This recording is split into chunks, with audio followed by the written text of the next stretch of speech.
Alors, je vois que vous vous connectez, 160, parfait.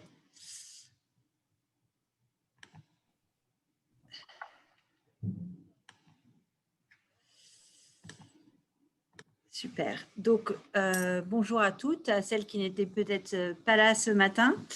On est ravis de vous accueillir pour ce 4e webinaire des rencontres digitales des entrepreneuses. Je me présente à celles qui ne se sont pas encore connectées forcément. Je suis Agathe Savios, responsable entrepreneuriat chez Force Femmes. Et cet après-midi, on a la chance d'avoir avec nous Karine Godgeluck, qui accompagne des chefs d'entreprise et qui va vous parler de cette posture et de ce positionnement de chef d'entreprise. Bonjour à toutes, effectivement Karine Godgeluck, j'ai créé une structure qui s'appelle Optimize Plus et qui accompagne les chefs d'entreprise et je suis aussi bénévole sur l'antenne de Bordeaux pour Force Femmes pour la partie section création d'entreprise et je suis ravie d'être avec vous aujourd'hui. Alors, est-ce que c'est bon pour lancer, Agathe? Tout le monde est bien connecté? On prendra les questions un peu au fil du temps, mais on aura de toute façon un temps d'échange à la fin. Si j'arrive à me saisir de questions au passage, je ne manquerai pas d'y répondre. Et sinon, de toute façon, Agathe prend les informations pour qu'on fasse un tour d'horizon à la fin. Voilà. Alors, nous allons attaquer la partie positionnement d'une chef d'entreprise, parce qu'il y a beaucoup de choses qu'on sait, qu'on dit, qu'on entend de toutes parts. Et puis, il y a des choses qui ne sont pas partagées et pas dites. Et moi, je voudrais, avec vous aujourd'hui, aller un peu plus sur cette partie-là. Alors, la particularité des webinaires, à contrario, les ateliers en présentiel, il y a beaucoup d'interactions. Là, je donne des informations et mon objectif, c'est que ça puisse être appliqué après en pratique par vous sur les sujets qui vous conviennent à vous. Donc, il n'y a pas de « faut faire », il faut, il y a qu'à, etc. On sort de tout ça. Appropriez-vous les choses et entendez différentes techniques, différentes approches et allez chercher celle qui vous convient par rapport à vous, votre personnalité, votre activité. Et moi, aujourd'hui, l'idée, c'est de partager des pistes avec vous et j'espère avoir des retours, savoir comment ça se passe après dans la pratique pour celles qui ont envie de les tester. Voilà. Alors, je laisserai les questions là sur les autres replays, etc. pour Agathe plus tard, mais de toute façon, l'ensemble des informations seront disponibles sur la chaîne YouTube de Force Femmes. Pour celles qui ont donné leur accord sur les enregistrements, l'ensemble des rencontres digitales sont possibles à retrouver effectivement en forme de replay sur la chaîne YouTube. Voilà. Présentation PDF à l'issue du webinaire. Agathe, est-ce que vous voulez dire un mot là-dessus ou est-ce que je le fais? C'est bon? Alors, la présentation PDF de ce webinaire, vous ne pourrez pas la recevoir. En revanche, il sera effectivement hébergé sur la chaîne YouTube. Pour celui de ce matin, il ne sera pas sur YouTube, mais la présentation pourra être envoyée. Voilà, donc en fonction des animateurs et des thématiques, ce n'est pas forcément le même fonctionnement. Mais effectivement, sur la plupart pourront être récupérés sur YouTube. J'apporte une petite précision par rapport à ça, c'est que de toute façon, l'ensemble de la documentation est accessible via justement la chaîne YouTube.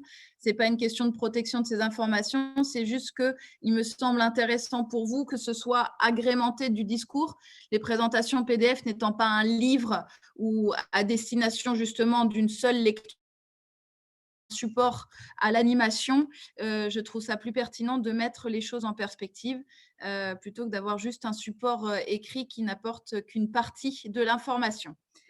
Voilà. Et bonjour à Lille, bonjour à tout le monde partout en France. Je vois les différentes villes qui défilent. Voilà. Pour ce webinaire, ce que nous allons faire, si ça veut bien défiler, ça y est. On va prendre un premier temps, je vais me représenter rapidement juste pourquoi je fais ce webinaire et à quel moment il est à destination pour vous, puisque c'est ça le but quand même.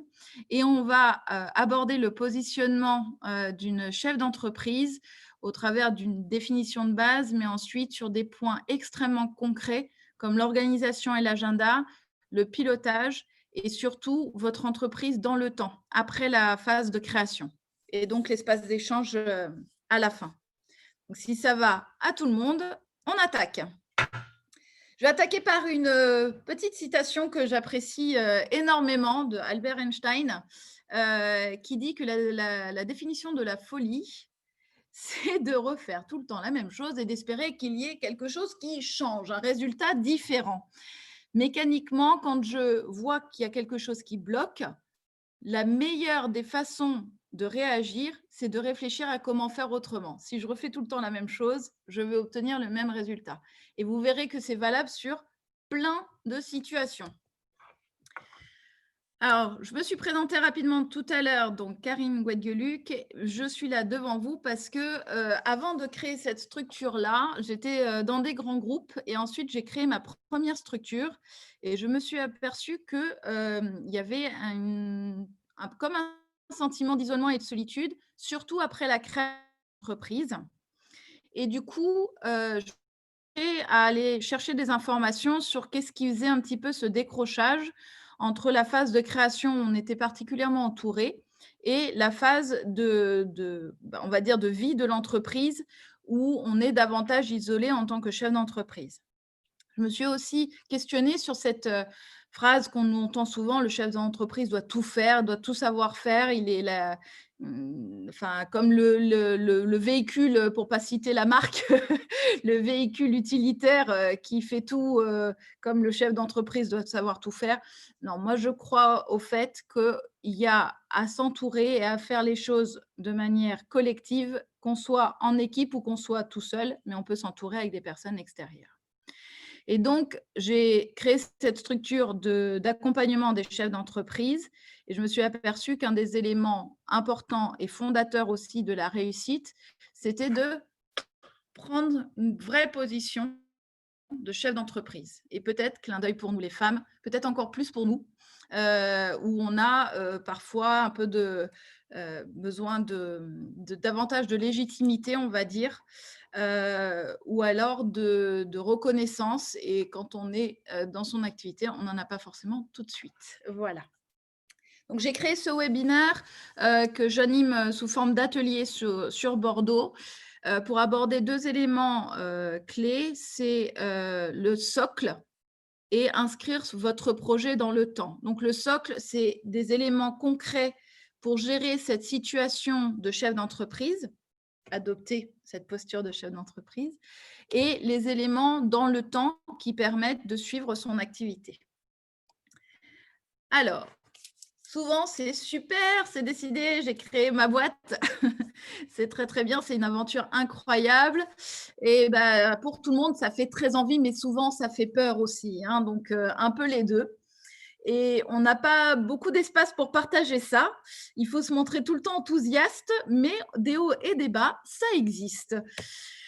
Chef d'entreprise, la définition du dictionnaire, hein, c'est très encourageant. C'est la dirigeante d'une entreprise de A à Z, en étant responsable de tout, du moral, du juridique, du financier, on élabore des stratégies, etc. Bien sûr qu'on a ces éléments-là à tenir quand on est chef d'entreprise, mais avant tout, c'est d'abord une professionnelle. Vous êtes chacune dans votre spécialité, dans l'entreprise que vous allez créer, qu'elle soit d'ailleurs en création ou déjà créée. Vous êtes une professionnelle qui réalise un projet, seule ou en équipe, petite équipe, grande équipe, etc., peu importe, avec motivation et énergie. Et je ne dis pas ça au hasard parce que pour moi, c'est quelque chose qui caractérise.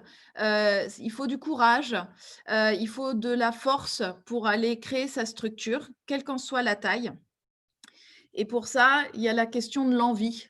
Et l'envie, c'est extrêmement important. Mais j'ai un petit clin d'œil à faire encore une fois pour nous. C'est que nous, on a aussi un mélange pro et perso à gérer. Beaucoup plus. Ça, c'est voilà, encore aujourd'hui, beaucoup plus. Et je ne sais pas si ça doit changer, si ça va changer, peu importe. En tout cas, c'est une réalité aujourd'hui que de nombreuses chefs d'entreprise font état de cette difficulté à concilier le pro, le perso, etc. Donc moi, on va parler de ces éléments-là ensemble pour aller chercher des solutions par rapport à ces éléments-là. Mais une chef d'entreprise, elle a bien sûr toutes ses obligations, mais elle a surtout toute l'envie, toute l'énergie et tout ça. Et c'est ça que j'aimerais qu'on préserve et auquel on fasse le plus attention possible, parce que c'est ce qui vous permettra d'aller le plus loin. Plus difficile, c'est de se décider à agir. Le reste n'est que ténacité. Ça, c'est assez vrai dans le sens où, une fois qu'on a décidé, la persévérance, j'ai rencontré extrêmement peu de chefs d'entreprise qui n'étaient pas persévérants. Par contre, un des grands points clés, c'est la notion de décision et d'agir au départ. Est-ce que tout le monde a un problème de son ou pas? Non? Ça va? Bon, j'espère que ça va se résoudre. Ok, parfait, merci. Alors, pour nous aider à tenir aussi dans le temps, il faut se rappeler régulièrement pourquoi on a fait ce choix. C'est dans l'idée de donner du sens. Bon, souvent, on dit qu'on a créé son entreprise pour donner du sens aussi par rapport à des choses qu'on a vécues avant. Perpétuellement se rappeler pourquoi on a fait ça, donner vraiment cette notion de sens global, c'est-à-dire à la fois justement de ma sphère privée comme de ma sphère professionnelle, allier les deux plutôt que de les mettre en opposition, c'est quelque chose qui nous permet d'aller encore plus loin. En tout cas, au niveau des chefs d'entreprise que j'accompagne, je m'aperçois que c'est un réel atout de prendre en considération l'ensemble que vous êtes. Alors, les conseils pour réussir, ce qu'on sait, ce qu'on entend parfaitement partout. Les bases, donc définir le produit ou les prestations, le là, etc., prestations que l'on va faire. Ça paraît évident, du coup, tout le monde sait à peu près gérer cette partie-là. Anticiper et rythmer l'activité, s'adapter. Par exemple, j'ai une activité qui est saisonnière, il faut que j'anticipe ces notions de saison, etc. La plupart du temps, comme je suis experte de mon métier, c'est quelque chose que j'aborde très facilement. Chiffrer et budgéter les actions, vous allez en entendre parler beaucoup de cette notion de travailler les chiffres, la rentabilité de votre entreprise, etc. C'est tout ça. Et ensuite, communiquer, que ce soit quel que soit le support de communication, pour faire connaître déjà son existence et ce qu'on apporte de différent. On a beaucoup d'éléments par rapport à ça. Ce que j'apporte moi en complément, c'est de penser à le faire aussi dans le temps. C'est-à-dire que ce n'est pas que à la création de l'entreprise qu'on doit avoir ces bases qui sont solides, qui peuvent d'ailleurs évoluer dans le temps.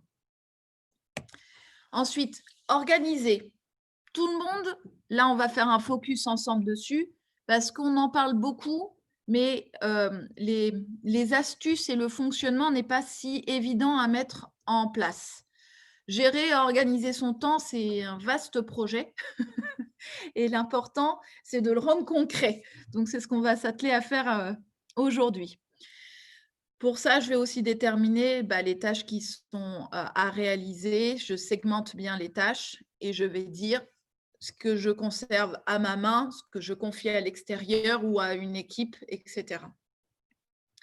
Planifier les actions dans le temps, je reviendrai dessus. Et fonctionner en bloc-temps, pareil, un concept que je vais partager avec vous. Mais finalement, les bases un peu de la structure, organiser son temps, on en entend pas mal parler. On entend aussi beaucoup piloter. Ah, il faut piloter son entreprise. Pareil, ce webinaire, pour moi, c'est de vous donner déjà des premières pistes. Ça me nécessitera de creuser, mais c'est déjà de donner les premières pistes pour comment je le mets en œuvre concrètement. Piloter, c'est classiquement définir des indicateurs, mesurer et analyser dans le temps. On va aller chercher la notion d'outil aussi pour maîtriser la trajectoire, savoir où je vais et comment j'y vais. Mais pareil, j'en entends beaucoup parler, mais après concrètement, comment je le mets en place? Penser stratégie. De la même manière, on dit que on va définir ce qu'on fait et ce qu'on confie, on va prendre de la hauteur, questionner l'avenir, prendre des décisions et passer à l'action. On entend tout ça. Après, comment on le fait? Ça sont pareil des points clés qu'on va aborder dans ce webinaire. Au travers de ces 4 éléments, on a une partie de ce qu'est la gestion d'une entreprise. Par contre, ce qu'on sait moins, c'est ce qui va favoriser la réussite. Parfois, un projet identique, des personnes vont être opérationnelles beaucoup plus rapidement, vont être rentables beaucoup plus rapidement, vont aller chercher des nouveaux marchés beaucoup plus rapidement, et cetera. Et à contrario, on va avoir des éléments qui vont parfois désorganiser, perturber pourtant un projet qui était excellent. Alors concrètement, qu'est-ce qui favorise le bon fonctionnement d'une entreprise? C'est l'organisation, on en a parlé, tous les éléments, mais aussi assumer son nouveau métier. Je suis chef d'entreprise, c'est un métier et c'est un métier qui en plus évolue dans le temps. Chef d'entreprise d'une entreprise en création, on est déjà chef d'entreprise quand on est en création. Chef d'entreprise d'une entreprise qui débute, chef d'entreprise d'une activité qui a 20 ans d'ancienneté, et bien pour autant, à chaque fois, c'est un métier qu'il va falloir prendre en main.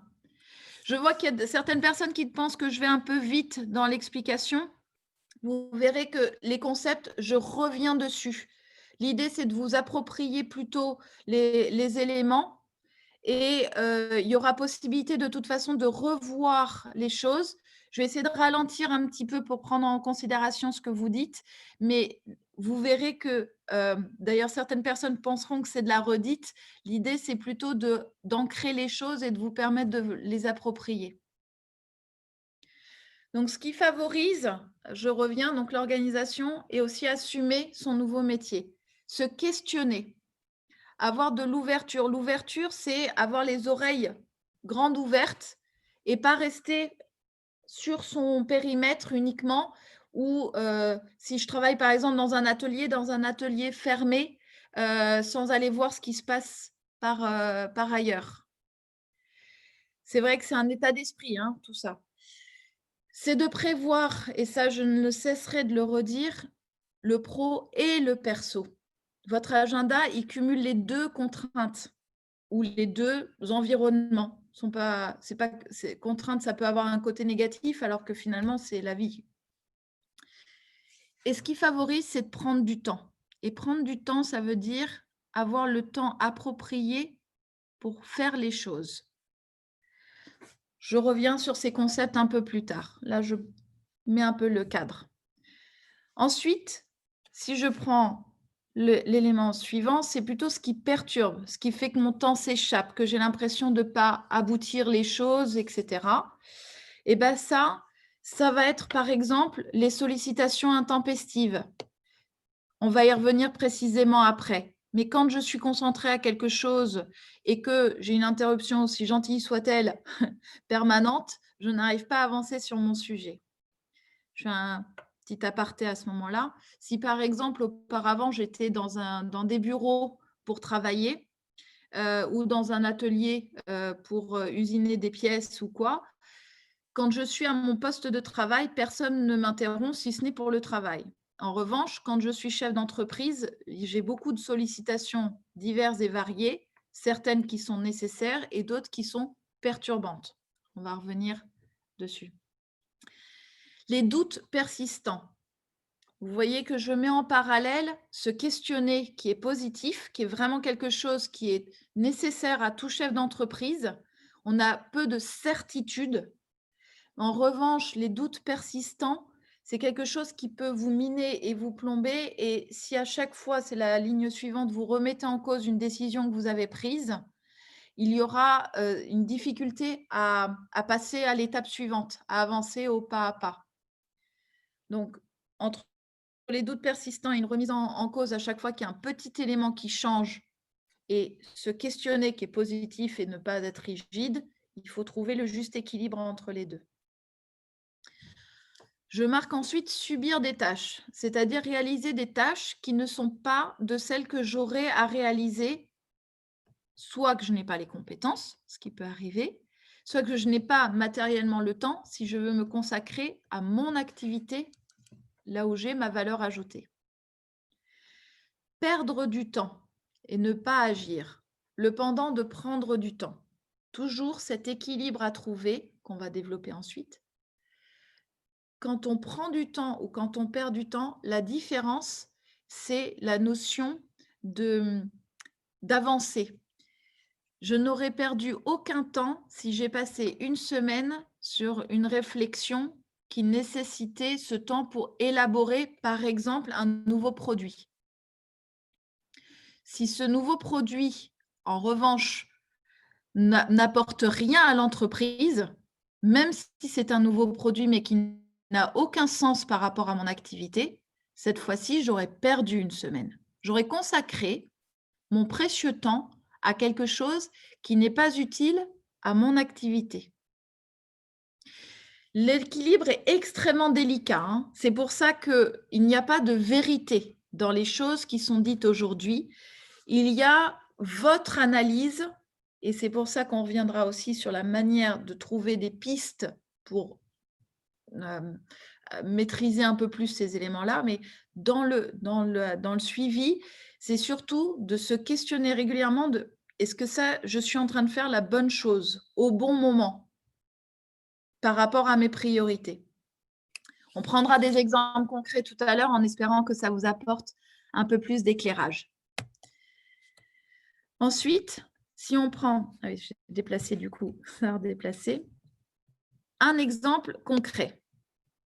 Cet exemple-là, je vais m'en servir parce qu'il nous servira un petit peu de repère. Si je dis, je vais faire un site internet, en règle générale, quand on est chef d'entreprise, il arrive pour la très grande majorité des activités que la question du site internet vienne. Je peux choisir de le faire moi-même. Je peux choisir de confier à une entreprise extérieure la réalisation du site. Si je le fais moi-même, il va falloir que je me forme, ou alors j'ai déjà les compétences. Mais si je me forme, c'est du temps que je vais passer pour le site internet. Est-ce que ce temps-là est quelque chose de réellement utile pour mon entreprise? Réponse oui, je veux maîtriser mon site de A à Z, ne pas dépendre d'un prestataire extérieur, etc. J'ai ma réponse. Réponse non, de toute façon, en plus, j'y connais vraiment rien, je vais y passer beaucoup de temps pour si ça se trouve un résultat qui n'est pas satisfaisant, alors que j'ai un projet de développement à l'international, donc il me faudra de toute façon répondre à des normes extrêmement poussées. Le site internet, c'est aussi de se dire, si je dis dans l'absolu, je dois faire mon site internet, 2 ans après, je vous garantis, vous y êtes encore. Même 4 ans, 5 ans, etc. Si je saucissonne, je découpe en petits morceaux et que j'avance petit bout par petit bout, c'est là où je vais faire le distinguo pour répondre à la question d'une personne tout à l'heure. C'était entre perdre mon temps ou prendre le temps. Quand je prends du temps pour faire, par exemple, le choix de la structure, l'arborescence de mon site. Je me suis fixé ça. Je me suis fixé 3 lundis après-midi pour faire l'arborescence du site internet. Premier après-midi, je débroussaille un peu tout. Deuxième lundi après-midi, je commence à élaborer un peu plus les choses. Et troisième lundi après-midi, j'aboutis et je vérifie que j'ai bon et j'ai mon arborescence. J'y ai consacré 3 après-midi, mais j'ai abouti à ce que j'avais prévu. J'ai investi du temps pour l'arborescence de mon site. Contrario, je reprends 3 lundis après-midi et je dis il faut que je bosse sur mon site internet. Et j'ai regardé un peu les couleurs. Puis je me suis dit, tiens, ça serait sympa d'avoir des vidéos dessus. Ah, mais d'ailleurs, je pourrais mettre des images au fait. Mais d'ailleurs, je ne sais même pas combien de pages j'ai. J'y aurais passé exactement le même temps, mais concrètement, il n'en sera rien ressorti. Là, à ce moment-là, c'est du temps perdu en ce sens qu'il n'a pas produit quelque chose pour votre entreprise. Ça n'empêche pas que ça va arriver, hein. On n'est pas 100% productif tout le temps, hein. Il y a des moments où il y a un peu de flottement, hein. Par contre, dans cet exemple-là, qu'est-ce qui va me permettre d'avancer sur cet exemple du site internet? C'est que j'ai pris ma position de chef d'entreprise et j'ai décidé, ça je fais pas. J'ai été chercher différents environnements, différentes techniques et j'ai fait mon choix. Je veux créer moi-même mon site internet sous, je ne sais pas moi, Vistaprint ou peu importe. Et du coup, je vais chercher cette information-là. Je déroule tout ça et je fonctionne par. Et chacune des étapes me permet de passer à la suivante. Et dans ces cas-là, dans le temps, j'aurai inscrit, selon mon agenda, les différentes étapes pour aboutir à mon projet. Donc, ça, c'est les différents points. Je vois la question aussi sur comment cesser de remettre tout en cause à chaque fois. Là, je vais être très pragmatique. C'est en avançant qu'on va pouvoir décider ou remettre en cause des choses. Quand je me rapproche et que je me confronte à ce qu'on appelle le principe de réalité, je dis d'un projet, on le confronte à la réalité, c'est là qu'on s'aperçoit des points qui fonctionnent bien ou des points qui sont à modifier, à améliorer ou à carrément prendre une autre direction. Mais si on n'avance jamais, on est toujours face à ces questions sans les réponses. Là, pour le coup, c'est un peu une mécanique par rapport à ça. Dans les différents slides qui arrivent, j'espère que ça apportera aussi une réponse par rapport à ça. Les perturbateurs. Je vais faire un petit focus parce qu'il y en a plein. Il y en a plein qu'on se crée aussi ou qu'on accepte. Alors, l'environnement est constitué de nombreux perturbateurs. Eh bien, j'ai une bonne nouvelle, il n'y a que nous pour les réguler. Ça ne viendra pas de l'extérieur, ça ne viendra pas de nos petits téléphones, ça viendra que de vous. Parce que des perturbateurs, il y en a vraiment beaucoup. Les bavardages.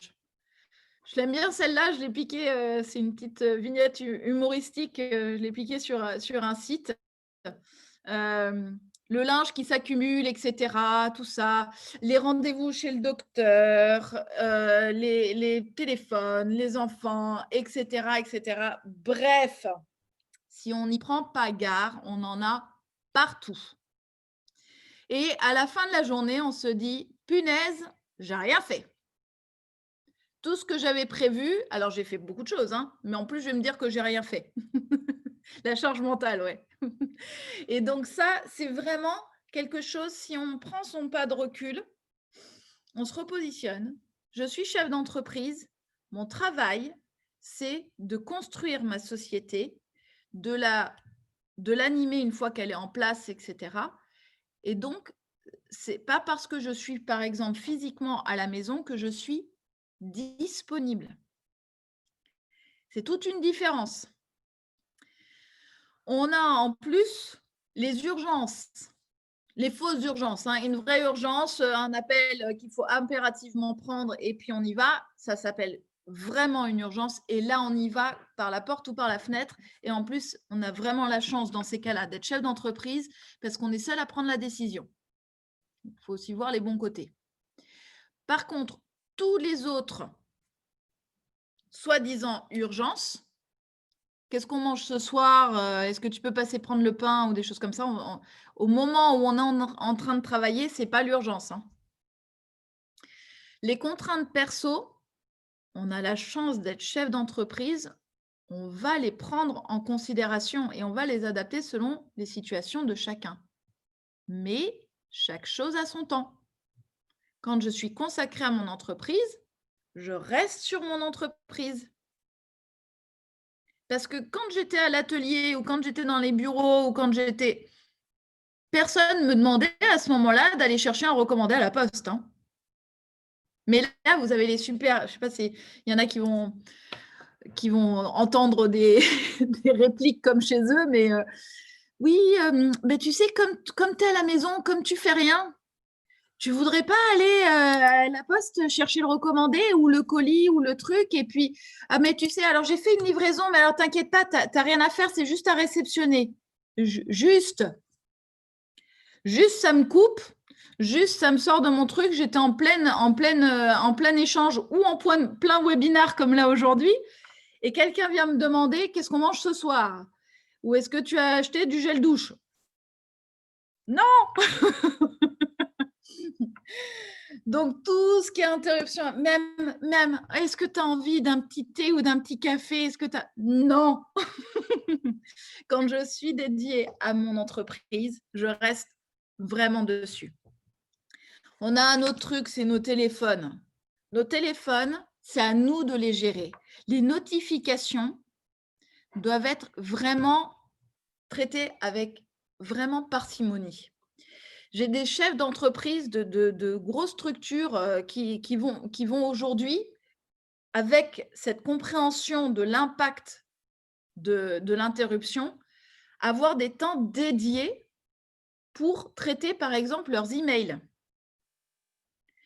Je reprends mon site internet. Vous avez compris, je vais le reprendre un peu tout le temps. Je suis en pleine réflexion sur les textes que j'élabore, etc., sur le positionnement dans les pages de telle ou telle information. Tout ça, c'est quelque chose qui, si je ne suis pas concentrée dessus, chaque fois que je me pense à autre chose, je mets un temps infini à me remettre dedans. Je suis, je ne sais pas moi, avocate et j'ai un dossier à traiter avec du coup énormément d'informations à prendre en compte pour en faire une synthèse, pour aller chercher une trame d'actes qui soit pleine avec tous les arguments. Si je suis interrompue toutes les 3 secondes, je ne peux pas réaliser cette synthèse. Mon cerveau, il a beau être très puissant, il ne va pas du tout réaliser cette synthèse. Par contre, c'est génial parce que j'aurais bien répondu à ma copine qui me propose si on peut prendre un thé ce week-end ensemble. Est-ce que c'était l'important? Est-ce que c'était l'urgence du moment? En tout cas, pas forcément. Donc, et c'est pas clair pour tout le monde, eh ben on va en parler justement. Pareil. Donc, tout ce qui ne concerne pas la priorité que je me suis fixée à ce moment-là, en dehors des vraies urgences, à moi, j'adopte ma position de chef d'entreprise, à moi de ne pas répondre, à moi de remettre les choses en place. Les SMS, les doubles cartes SIM, j'ai presque envie de dire c'est double peine. Mais après, ça permet de filtrer entre le pro et le perso. C'est-à-dire que si vous considérez que le pro peut vous interrompre à n'importe quel moment, parce que c'est votre activité qui le nécessite, est-ce qu'elle le nécessite bien? Je questionne. Si c'est votre activité le nécessite, dans ces cas-là, ça peut valoir la peine parce que ça vous permet de filtrer ce qui est du perso et de le reprendre après. En revanche, ça peut être aussi d'adopter ça de manière générale. Exemple, je suis en webinaire avec vous, je ne vais pas consulter ni mes mails, ni mes SMS, ni mes notifications. Du coup, est-ce que ça sert à quelque chose que ça sonne? Parce que rien que la sonnerie, je me sors de ce que je suis en train de faire, et je remets un temps pour me remettre à ça. Il vaut mieux couper, encore une fois, garder les vraies urgences. C'est important. On ne peut pas fonctionner sans la vraie vie, hein. La vraie vie, c'est qu'il y a aussi des vraies urgences. Mais on va vraiment relativiser l'ensemble des choses. Et pour dire, je rebondis, voilà, on parle des choses et on va l'expliquer.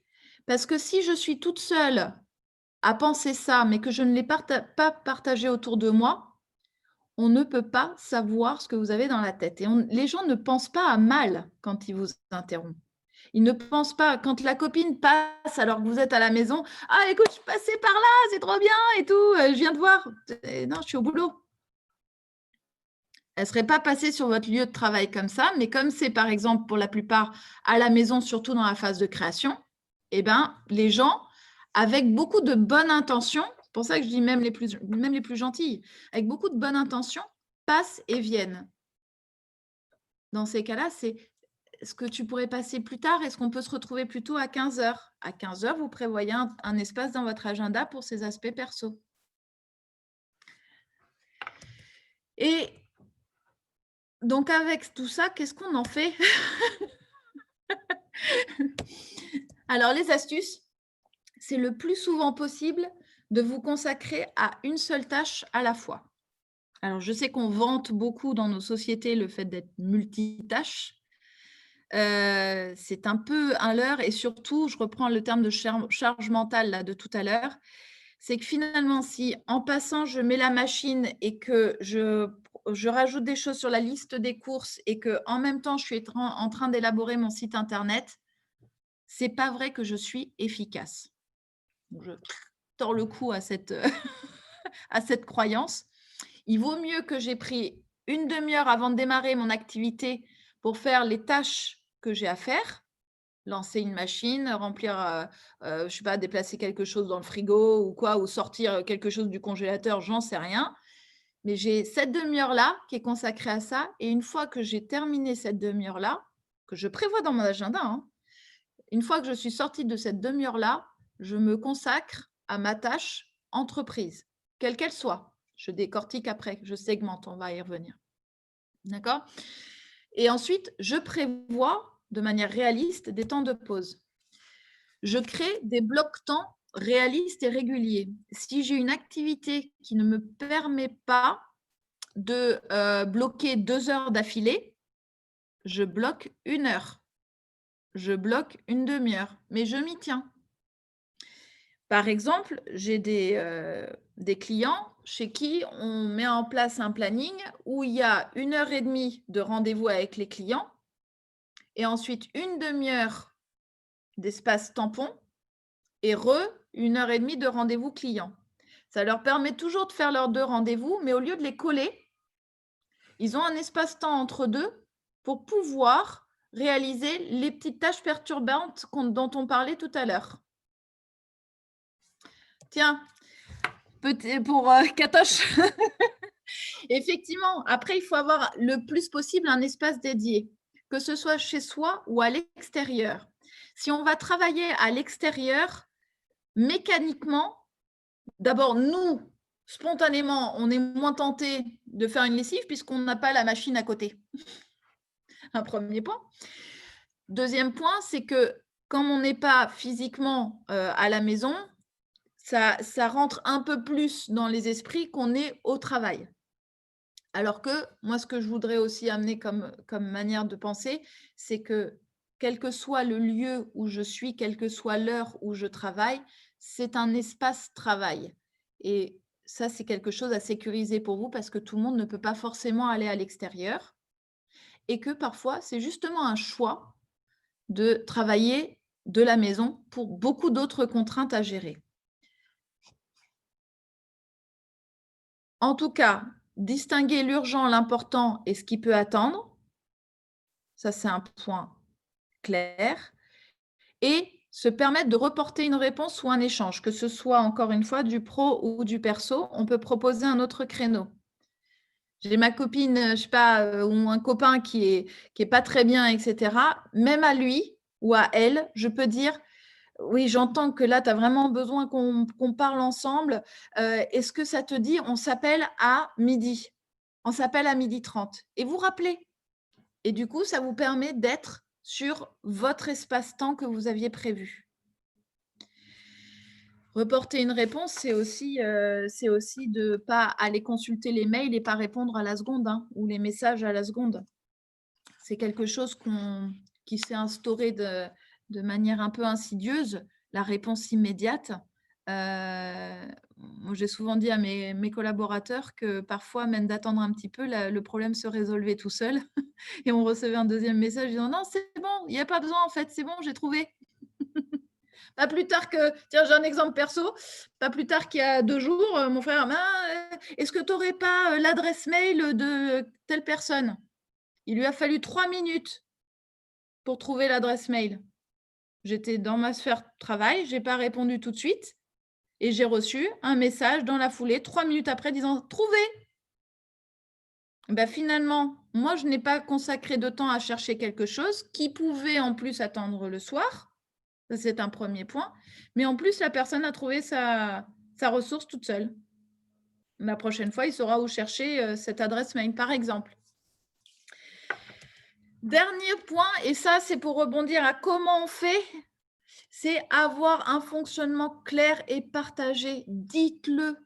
Dites-le à vous, dites-le à vous-même, prenez vos décisions, mais partagez-le, que ce soit avec la compagne, le conjoint, les enfants, la famille, je sais pas, les copains, l'ensemble des personnes qui interagissent au plus près de vous. Si vous leur donnez l'information, ça sera beaucoup, beaucoup plus confortable.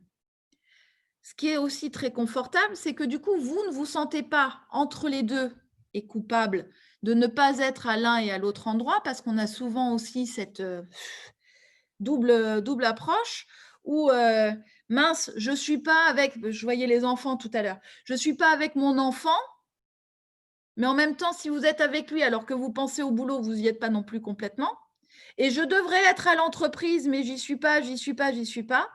Et bien, plutôt que de créer plein de distensions et de conflits entre tout ça, je vais dire à mon enfant, par exemple, je suis indisponible jusqu'au déjeuner, mais on aura tout le repas ensemble et ensuite on prend un temps de jeu. Et bien, vous verrez que de manière assez surprenante, et c'est valable avec les enfants, les adultes, comme je disais, quelle que soit la sphère, on donne l'information, et ben, du coup, il n'y a plus de problème. Parce que sinon, comment ça fonctionne? Ça fonctionne à celui qui va gueuler le plus, et c'est dommage parce que ça crée du conflit et qui est en plus pas confortable, alors que vous avez la solution. Je travaille pendant 2 heures et après, on a du temps ensemble. Et du coup, ces 2 heures-là, elles sont 100% occupées pour votre entreprise et vous allez voir qu'on a des trésors d'efficacité quand on est concentré à une tâche et qu'on sait ce qu'on a à faire. Parce qu'après, il n'y a rien de pire que d'arriver et dire je commence par où? Point d'après, je fais l'introduction de la suite.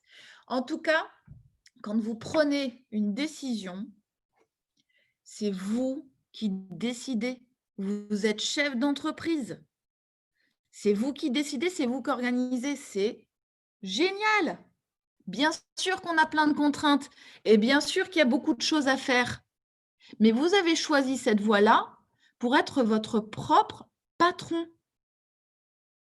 Propre patron, et vous décidez. Vous décidez quand je travaille. Ça peut être la nuit. Ça peut être tôt le matin. Ça peut être la journée. Ça peut être… Vous choisissez. Vous choisissez où? Je travaille, j'ai une pièce à la maison, j'ai un bureau dans le salon, j'ai un espace partagé, j'ai des locaux où j'ai une boutique. Je décide de tout ça. J'ai choisi mon projet et je détermine le cadre dans lequel je travaille. Et quand je partage l'information, les autres, ils ont plutôt envie qu'on réussisse, nos proches. Ils ne savent pas comment nous aider. Et ils sont perturbés parce que c'est pas carré. Nous, c'est un peu comme ça.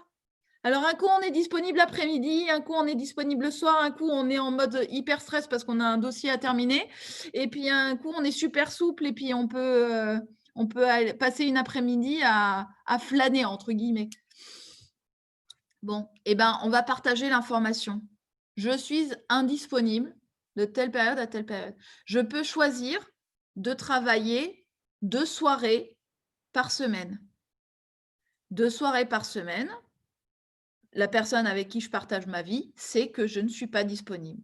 Mardi soir, jeudi soir, par exemple, je ne suis pas disponible. Comme ça, on ne se pose pas la question tous les soirs. Et le lundi, par contre, à moi de bien tenir mon timing aussi, moins d'un impératif, mais les 3/4 du temps. Lundi soir, eh ben, je suis, je ne sais pas moi, à regarder un film avec la personne qui partage ma vie et je suis présente toute la soirée. Et le mardi, je m'éclipse après le dîner et je dis, bon, bah, je ne suis pas dispo, on se retrouve tout à l'heure. Tout à l'heure. Et ben, vous verrez que ça se passe beaucoup, beaucoup mieux plutôt que de subir. Parce qu'eux aussi, ils subissent. Donc ça, c'est compliqué. Et après, quand vous avez décidé tout ça, et ben, vous le faites. Parce que c'est ça aussi qui va vous permettre d'avancer sur votre structure. C'est que vous précisez les choses, vous rentrez quelques éléments dans des cases que vous construisez. Le canevas, c'est vous qui le dessinez et partagez l'information et vous faites.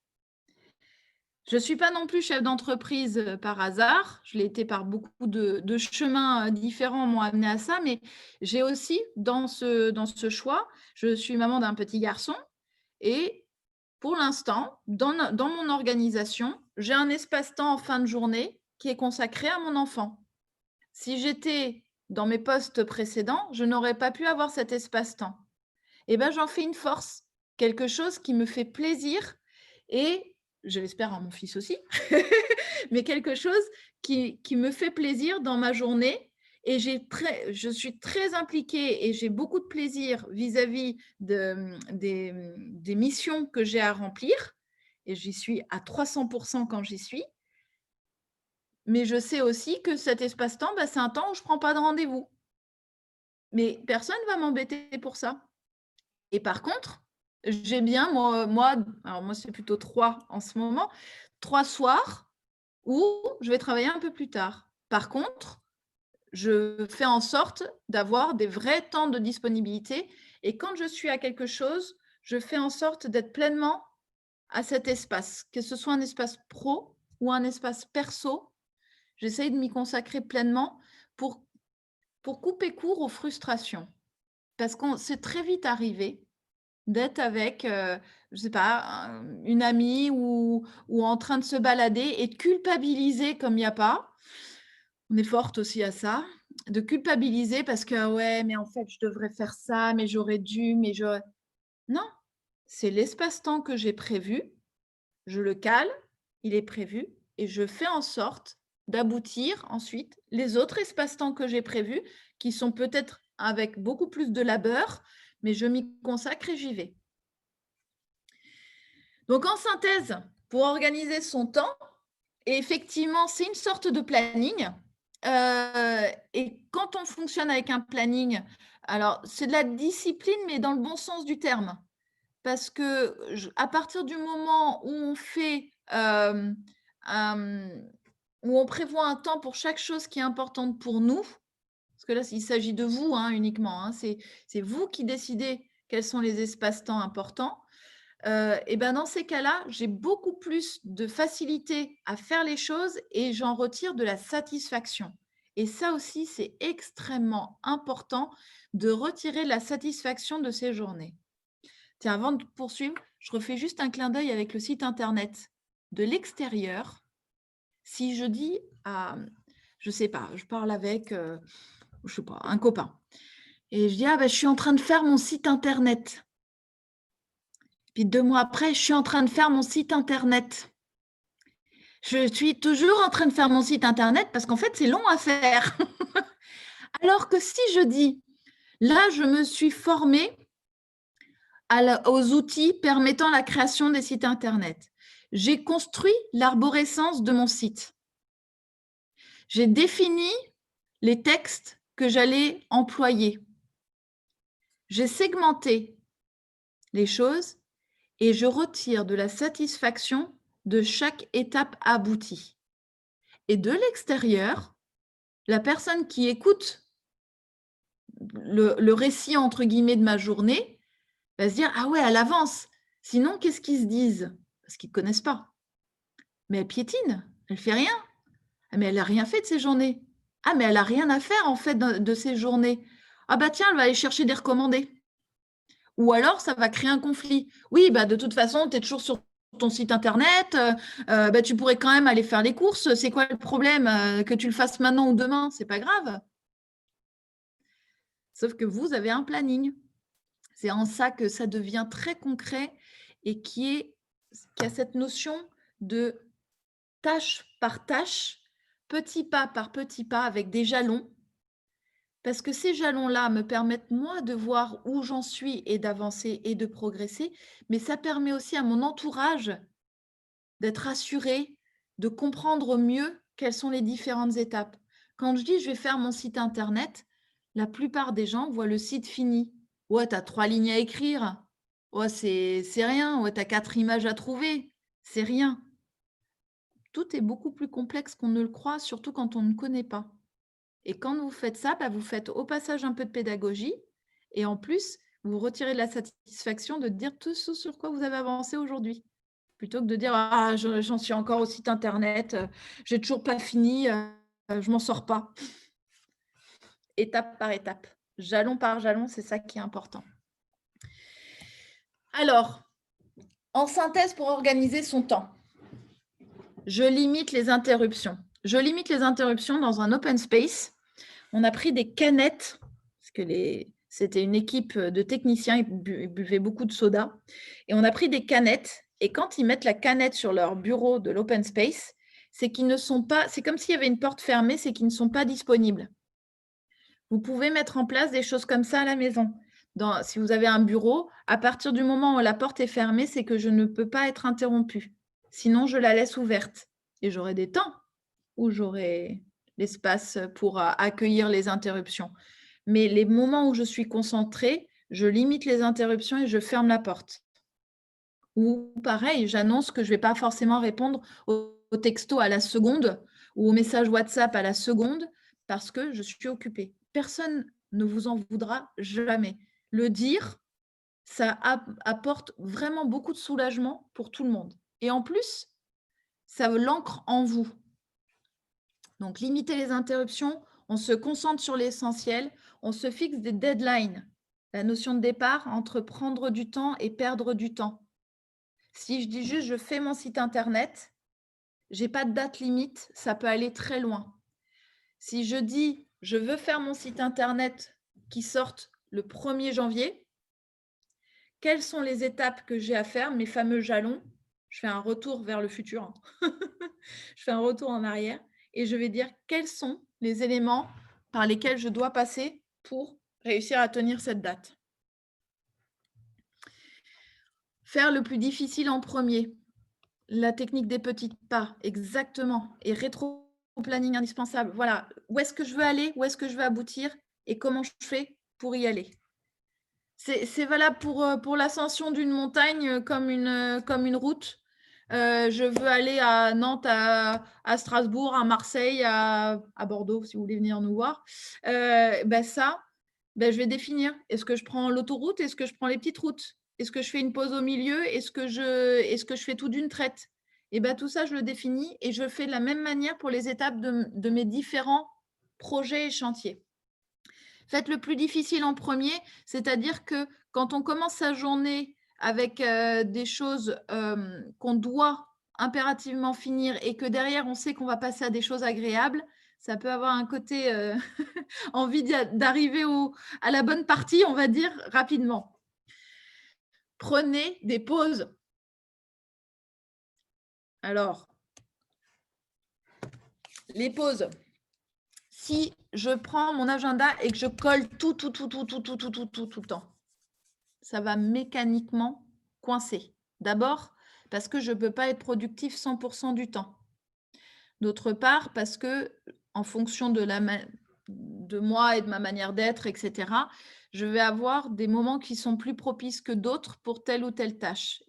Attelez-vous à regarder ce qui fonctionne mieux pour vous. Est-ce qu'il vaut mieux, je pense à des gens qui sont par exemple dans tout ce qui est créa, s'ils n'ont pas d'espace de pause pour se nourrir et aller chercher des informations pour pouvoir élaborer et ouvrir le champ des possibles, ils ne peuvent pas le faire. Ben, n'importe quel chef d'entreprise, même ceux qui ne sont pas dans la pure créa, ont aussi besoin de ces espaces pause pour pouvoir se nourrir et enrichir la… C'est vous qui êtes le moteur de votre entreprise. Donc, si vous prenez soin aussi de vous, c'est ce qui vous permettra d'aller le plus loin possible. Si on ne fait jamais de pause, on peut arriver au point de rupture. Et le point de rupture, ça arrête votre activité. Donc, l'enjeu est important. Prenez des pauses. On n'est pas efficace 100% du temps. Et d'ailleurs, là-dessus, de la même manière que je disais tout à l'heure, il y a vraiment des atouts aussi à être chef d'entreprise. C'est qu'à un moment donné, vous n'avez de compte à rendre à personne.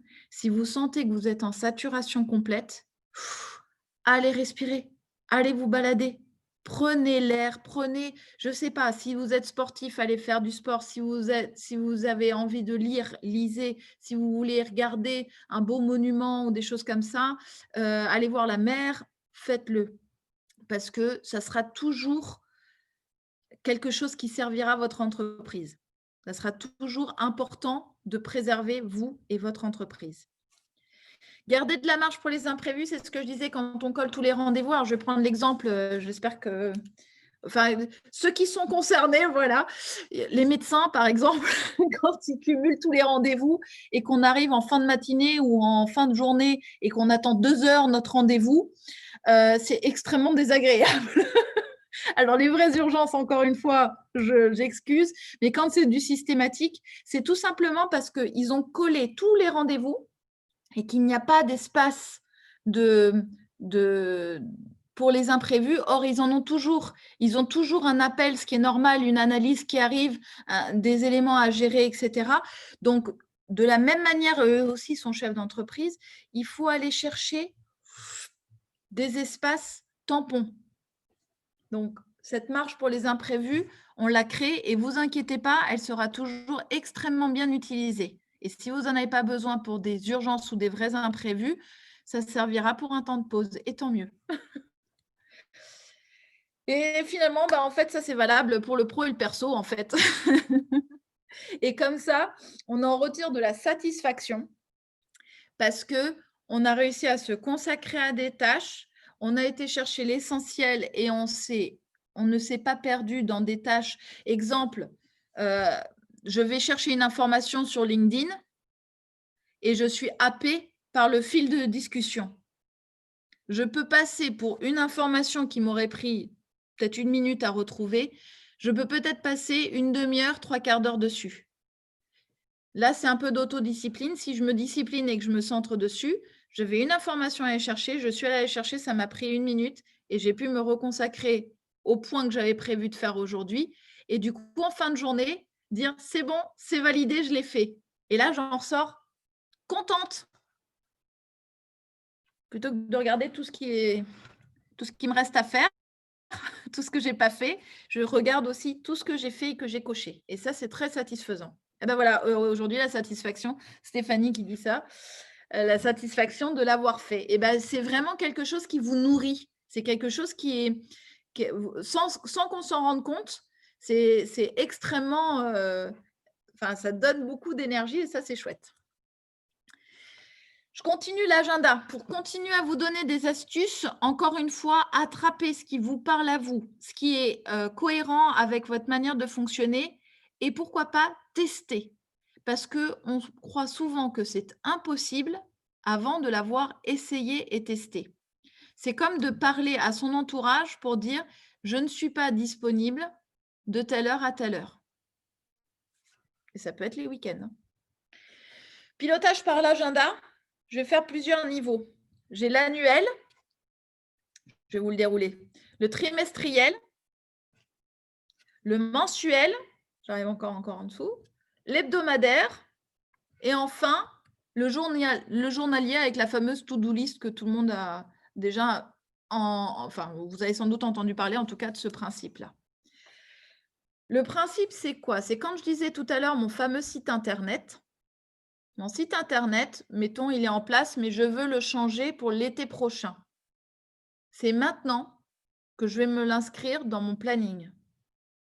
C'est mon projet annuel 2021 de faire mon site internet ou de le renouveler, par exemple. Donc, en annuel, qu'est-ce que je mets? Je mets tout ce qui est global, tout ce qui est développement des compétences. Si j'ai des équipes, parler aussi des compétences des équipes. Mes nouveaux challenges, mes nouveaux positionnements. Exemple, je veux ouvrir une nouvelle branche à mon activité. Je ne sais pas, je faisais de la peinture principalement pour les murs. Je veux ouvrir la partie peinture au sol. Il me faut une formation complémentaire pour ça et des contacts fournisseurs pour la peinture au sol, puisque jusqu'à présent, j'avais négocié que la peinture mur. C'est un projet annuel. Je ne le fais pas du jour au lendemain comme ça. Ensuite, je redétaille le projet général en trimestre. Donc là, j'ai dit mon site internet, je veux qu'il soit opérationnel pour juin. Et bien, sur les 6 premiers mois de l'année, janvier, février, mars, etc., je vais faire au trimestre globalement, le premier trimestre, c'est de définir le cadre. Et le deuxième trimestre, ça va être pour faire la production, pour développer le site en tant que tel. Et là, je reviens sur les premiers jalons que je vais mettre. Ensuite, mensuel. Je reviens sur quelque chose qui est beaucoup plus des travaux précis. Je planifie beaucoup plus précisément. Et là, je vais rentrer dans tout ce qui est récurrent et bloc-temps. Je partage aussi mes idées nouvelles parce qu'elles vont me servir pour remonter sur le trimestriel ou l'annuel. D'accord? Et l'hebdomadaire, là, je rentre vraiment dans le concret. Donc, je réalise ce que j'ai planifié et je prends 5 projets. Pourquoi 5? Parce que j'ai pris 5 jours de la semaine. Si je travaille 4 jours, je peux mettre 4 projets pour faire quelque chose de réaliste et qui aboutit. C'est-à-dire que si, par exemple, je me dis le lundi après-midi, je fais la partie administrative de mon entreprise, c'est un temps qui est consacré à ça. Tous les lundis après-midi, je le consacre à ça. Et ensuite, je sais que même si j'ai avancé énormément, mais qu'il me reste des choses à faire, j'ai le lundi suivant où ça revient dans mon espace-temps. Donc, je peux me consacrer le temps que j'ai prévu et passer ensuite à autre chose, puisque c'est quelque chose qui revient de manière régulière. Je marque les bonus et les rencontres parce que ça, c'est quelque chose qu'on prévoit pas forcément largement à l'avance, mais il peut y avoir une rencontre professionnelle où on dit, bah, tiens, je t'inviterai bien à une réunion qu'on fait avec un groupe d'entrepreneurs, etc. Ça peut arriver sur la semaine. Donc, comme on se laisse quelques temps de libre, si ça mange un de mes blocs-temps, ce bloc-temps-là, je le redéplace pour le remettre dans la semaine. Et journalier, bah, là, on trouve les tâches quotidiennes, etc., avec les espaces-temps tampons dont je vous parlais, et cette notion de suivi au fur et à mesure de ce qui a été fait, réalisé, et pourquoi pas des mini-bilans, c'est ce qui était évoqué d'ailleurs tout à l'heure aussi. C'est en fin de journée, je vérifie tout ce que j'avais prévu de faire, ce qui a été réalisé, et ce qui n'est pas réalisé, je le rebascule dans le prochain bloc-temps. Et je le fais sans me dire ah, j'ai pas réussi à faire ça. Parce que là, je m'envoie que du négatif. C'est super, j'ai fait ça, ça, ça, ça, ça. OK, ce truc-là, je le déplace là et je pilote vraiment cette notion d'agenda. Le fonctionnement en bloc-temps perso et pro, comme je vous dis, par exemple, vous pouvez déterminer que ces plages-là sont destinées à telle activité, qu'elle soit professionnelle ou personnelle. Si c'est déterminé à l'avance, c'est très facile, du coup, de ne pas se faire piéger. Parce que le risque, c'est de dire «Ah, mais j'ai oublié, mais je devais faire ci, ça, là, etc. Je devais, rétroplanning, faire l'arborescence du site et je me suis calé un rendez-vous». Qu'est-ce qui était prioritaire? Est-ce que je ne pouvais pas mettre le rendez-vous au lendemain? Donc, tout. Ensuite, je choisis mon organisation. Je parle d'horaires visibles et invisibles parce qu'en fonction de vos activités, on peut avoir un agenda rempli de rendez-vous, mais ne pas avoir du tout le temps de produire. Si je ne me libère pas des espaces pour réaliser la mission que j'ai vue, par exemple, en rendez-vous, je reprends l'exemple d'une avocate. Une avocate, mettons, qui a vu son client, qui a récupéré toutes les pièces, etc., mais qui n'a pas un espace-temps pour rédiger son acte, elle ne vend pas sa prestation. Ça ne marche pas, ça ne va pas jusqu'au bout. Donc, une avocate, par exemple, doit avoir des plages horaires où elle prend des rendez-vous et des plages horaires où elle rédige. Si ces plages horaires-là ne sont pas bouclées et bloquées dans son agenda, elle peut se retrouver en difficulté vis-à-vis de ses clients existants. Donc, quand je regarde mon agenda et que j'ai fonctionné avec ces blocs-temps dédiés, ben, je vais être beaucoup plus, je vais pouvoir caler mes rendez-vous de manière beaucoup plus simple. Je vais être beaucoup plus convaincante aussi quand je propose une ou deux dates. Je n'ouvre pas l'agenda comme ça. Je propose une ou deux dates qui sont en cohérence avec mon fonctionnement. Je vais dire, par exemple, je ne sais pas moi, le lundi, je suis en production, en rédaction, etc. Et je cale des rendez-vous clients je ne sais pas moi, le mardi, le mercredi et le vendredi. Mais je garde le lundi et le jeudi en production. C'est tout ça qui se danse après dans votre organisation. Alors, si j'ai une boutique, c'est différent. Mais si j'ai une boutique, je dois à la fois avoir les essais de la boutique, mais aussi du temps administratif. Comment j'organise ça? Qu'est-ce qui est possible de faire ou pas? C'est tout ça. Donc, pour reprendre effectivement l'exemple du site internet, j'ai annuellement le projet de revoir mon site. Trimestriellement, j'ai les grandes échéances. Je veux que ce soit au début du troisième trimestre que le site soit en ligne. Je vais travailler mes 2 premiers trimestres avec les missions spécifiques que je vais confier ou que je vais réaliser. Le mensuel, je vais rentrer dans le détail. Et l'hebdomadaire, je vais être plus sur le fonctionnement au quotidien, comme le journalier qui est lié à une to-do list. D'accord? Je regarde le global et je réduis au fur et à mesure pour être de plus en plus centré sur la tâche. Parce que sinon, de manière générale, les journées passent très vite et on fait beaucoup de choses dans une journée. Mais si on n'a pas construit quel était l'important et la priorité de ce jour-là, on peut passer à côté d'échéances. Donc, une proposition pour vous, les prochaines étapes, déterminer votre fonctionnement, le fonctionnement clair, répartir les missions que vous avez à réaliser pour votre activité, selon là où vous en êtes aussi, si on est en phase de création ou si on est en phase de développement de son activité ou si on est en phase de stabilisation, etc. Gérer au travers de l'agenda ces différents éléments en plaçant en premier le récurrent, ce qui est prévu systématiquement. Vous savez que le lundi après-midi, vous faites l'administratif de votre entreprise ou le vendredi. Le temps de sécurité, quand je prévois des choses, je m'attends toujours à ce que ça puisse déborder un petit peu. Je ne colle pas les rendez-vous. Je cale les créneaux. Par exemple, si j'ai des rendez-vous à prévoir avec des gens à l'extérieur, je prévois dans mon agenda que c'est mardi jusqu'à telle heure, de telle heure à telle heure, je peux caler des rendez-vous. Jeudi de telle heure à telle heure, je peux caler des rendez-vous et pas les autres jours. Et enfin, je vais vraiment aller chercher aussi cette notion de projet parce que si je passe à côté du global et des projets, c'est quelque chose, toute la partie stratégique qui passera régulièrement à la trappe parce que je serai dans la prod, dans la prod, dans la prod, dans la prod. Et c'est valable que j'ai un salon de coiffure, que j'ai un atelier de couture, que je sois médecin, pour reprendre l'exemple de tout à l'heure, des notaires. On trouvera toujours du temps pour produire, quitte à être submergé. Mais la prise de hauteur, c'est beaucoup plus rare. Donc, calez aussi la notion de projet. Quand il y a une idée qui vous vient, on la replace sur l'agenda global. Et puis toujours après, on le disait, comment éviter de perdre du temps? C'est de faire. Là, il n'y a pas de secret, je n'ai pas de baguette magique.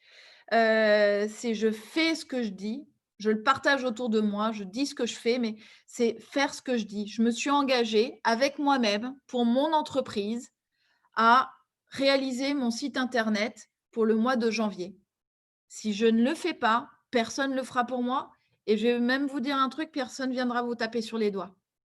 Il n'y a que vous, éventuellement, qui ne serez particulièrement pas indulgent parce que on n'est souvent pas très sympa avec nous-mêmes. Mais ça n'a aucun intérêt de se faire du mal. Il vaut mieux aller chercher le positif et regarder devant. Quelque chose a dysfonctionné? OK.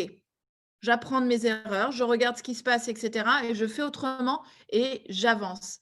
Si je ne fais pas les choses, que ce soit de mes temps de pause, de mon organisation, pour mes temps perso qui sont importants, de mes échéances professionnelles, si vous ne le faites pas, personne ne le fera pour vous. Ça, c'est évident. Mais la chance, c'est que c'est vous qui décidez. Pilotage. Je voyais des commentaires passer sur les outils de pilotage. Alors, ça dépend ce qu'on appelle comme pilotage. Trello, c'est plutôt de la gestion de projet. Ce sont des cartes qu'on déplace avec le titre de la carte et puis les tâches à réaliser dedans et avec une notion de deadline. Il est extrêmement bien fait aussi. Mais on est beaucoup plus sur la notion du coup de pilotage de projet. Moi, ce que je vais aborder là avec vous, c'est plutôt le pilotage des indicateurs de votre entreprise. Et encore une fois, comme on est vraiment sur des profils extrêmement différents et des projets extrêmement différents pour les unes et les autres, pour toutes les personnes là qui nous regardent, je fais du générique et l'idée, c'est de vous donner des pistes pour aller creuser et aller chercher vos solutions à vous. D'accord ? Donc, le pilotage de l'entreprise.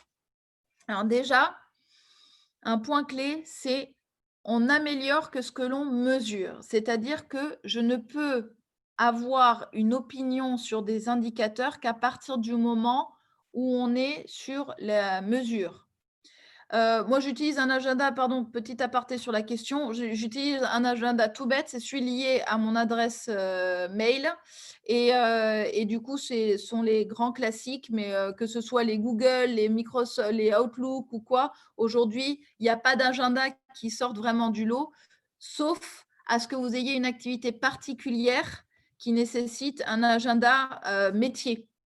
C'est-à-dire qu'on a des fonctionnements métiers qui peuvent influer sur le choix des outils qu'on utilise. Moi, j'ai des rendez-vous très classiques et je mêle dans mon agenda le pro et le perso avec 2 adresses mail différentes qui renvoient vers un même agenda, ce qui me permet de vraiment distinguer les deux, éventuellement apurer si j'ai besoin, mais au moins j'ai les 2 agendas en parallèle. Je suis qu'une même personne, donc je considère que mes 2 agendas sont liés.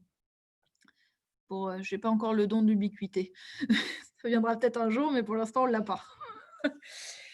Je reviens aux indicateurs. Donc, je vais aller chercher quelque chose qui me permet de faire une véritable analyse.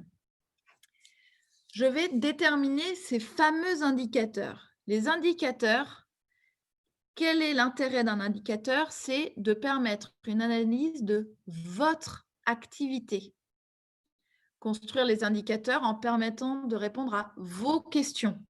Je suis une entreprise en plein essor, en pleine croissance, je veux des indicateurs sur le nombre de nouveaux clients, etc.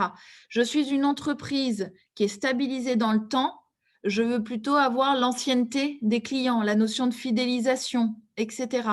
Il peut y avoir énormément d'indicateurs. Dans l'absolu, je vous inviterai surtout au départ à plutôt les restreindre pour aller cibler des informations vraiment adaptées à votre activité et à votre situation. Il existe 2 types d'indicateurs, dans mon analyse en tout cas.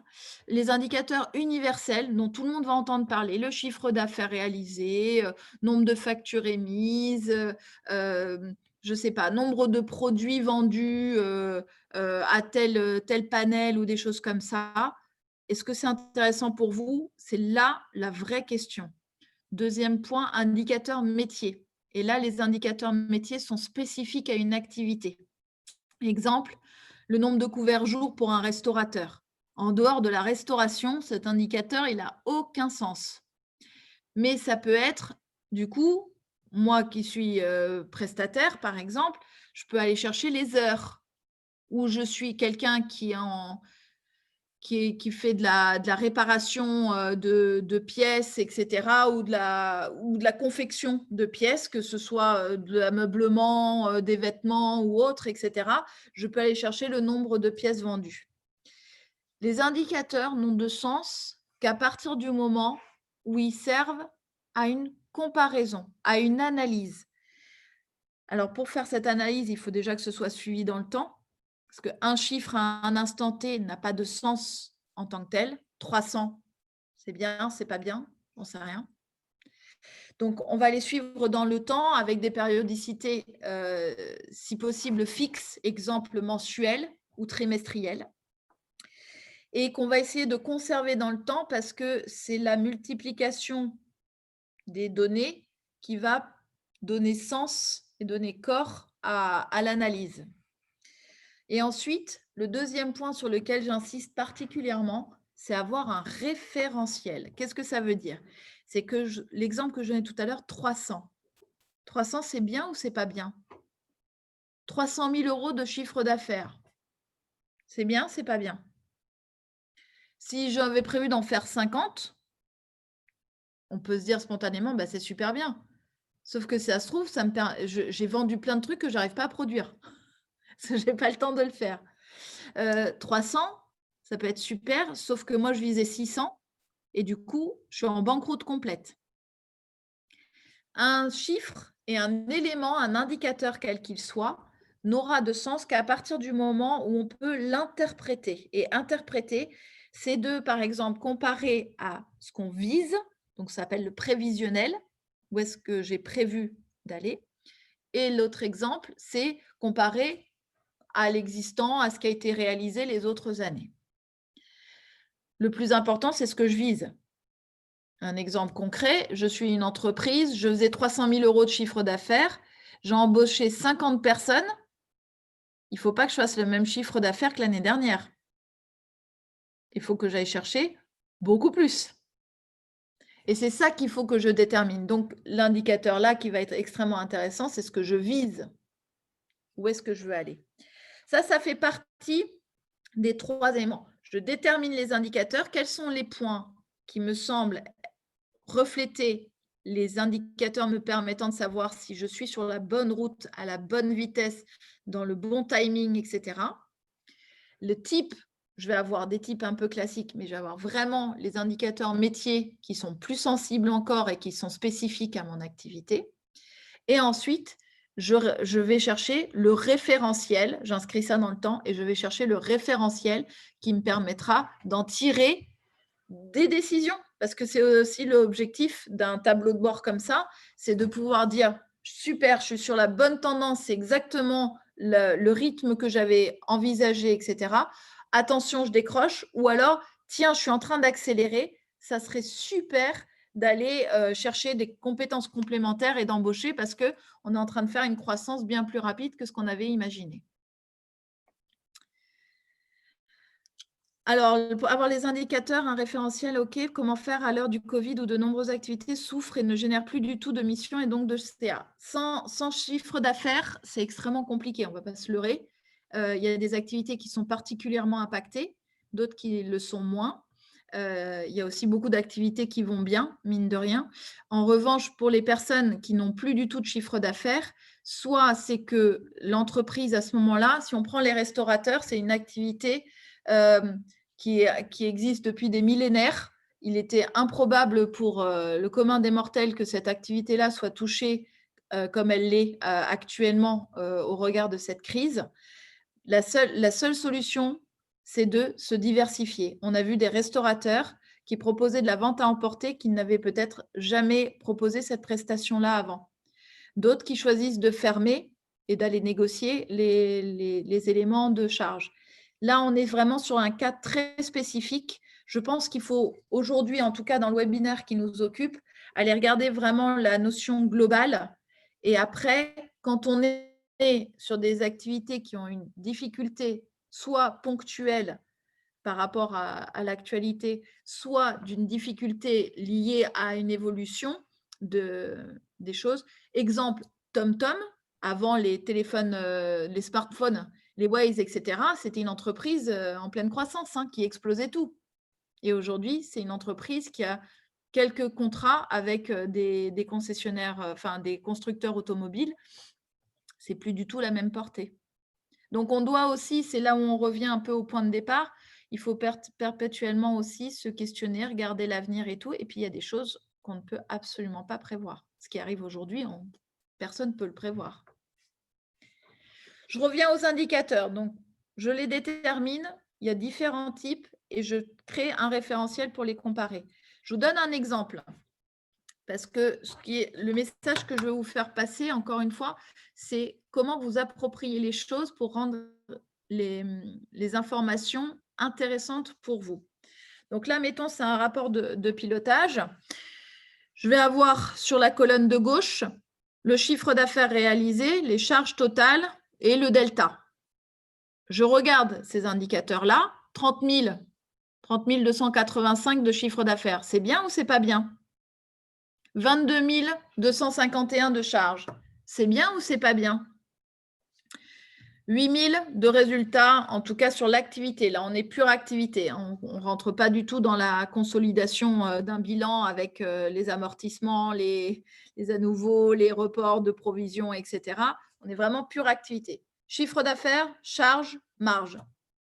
Ces chiffres-là peuvent dire beaucoup de choses très différentes.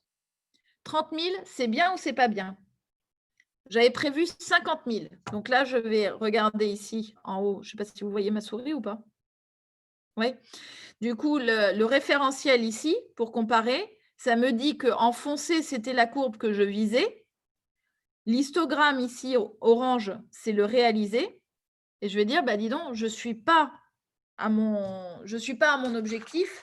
Je ne suis même pas au niveau de l'année dernière. Par contre, je rebondis sur Alexandra, on est dans une situation crise Covid. On a eu un impact très fort sur cette activité-là. Donc, certes, on n'est pas au chiffre d'affaires attendu. On attendait 50 000, on a eu 30 000. Par contre, comme j'ai bien travaillé mon exploitation qui était très liée, les charges, à mon activité, j'ai eu une baisse des charges par rapport à ce que j'avais prévu. J'avais prévu 43 et j'ai finalement 22. D'accord?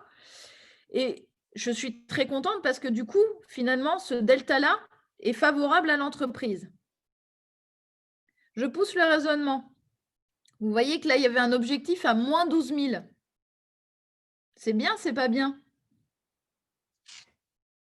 Ce mois-là, il devait y avoir un énorme investissement qu'on avait prévu et anticipé, qui allait mécaniquement impacter ce mois-là. Mais sur toute l'année, l'équilibre était large. Mais ce mois-là, j'allais avoir un creux. Si je ne l'anticipe pas, je ne vais pas chercher l'emprunt me permettant de financer ou une autorisation de découvert si c'est très ponctuel, me permettant de financer ce delta qui aurait pu mettre à mal mon entreprise.